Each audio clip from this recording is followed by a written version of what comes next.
4 বছর পর নতুন সিনেমা চুক্তিবদ্ধ হলেন জাতীয় চলচ্চিত্রের পুরস্কারপ্রাপ্ত জনপ্রিয় চিত্রনায়িকা পূর্ণিমা।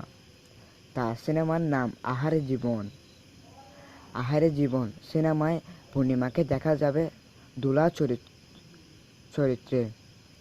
ছবিটি পরিচালনা করেন ছটক আহমেদ। এই নিয়ে পূর্ণিমা বলেন, সদ্য ছটক ভাই আমাদের চলচ্চিত্রের প্রখ্যাত একজন প্রবীণ পরিচালক। তিনি দীর্ঘদিন পর একটি সিনেমা নির্মাণ করতে যাচ্ছেন এবং সিনেমায় আমাকে দোলা চরিত্রে অভিনয়ের জন্য আগ্রহ প্রকাশ করেছেন। এতে আরও যারা অভিনয় করবেন বলা যায় প্রত্যেকেই ছটক ভাইয়ের ভীষণ প্রিয় শিল্পী। তাছাড়াও গল্পটাও চমৎকার। সর্বোপরি একটি সরকারি অনুদানের সিনেমা। সব মিলিয়ে আসলে ভেবেচিন্তে সিনেমাটি কাজ করতে যাচ্ছেন।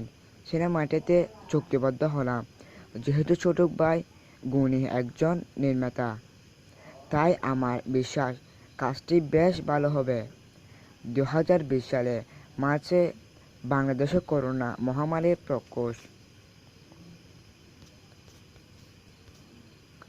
4 বছর পর নতুন সিনেমা চুক্তিবদ্ধ হলেন জাতীয় চলচ্চিত্রের পুরস্কারপ্রাপ্ত জনপ্রিয় চিত্রনায়িকা পূর্ণিমা।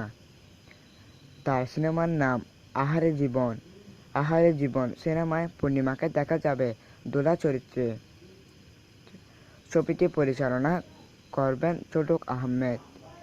এ নিয়ে পূর্ণিমা বলেন, সদ্য ছটক ভাই আমাদের চলচ্চিত্রের প্রখ্যাত একজন প্রবীণ পরিচালক।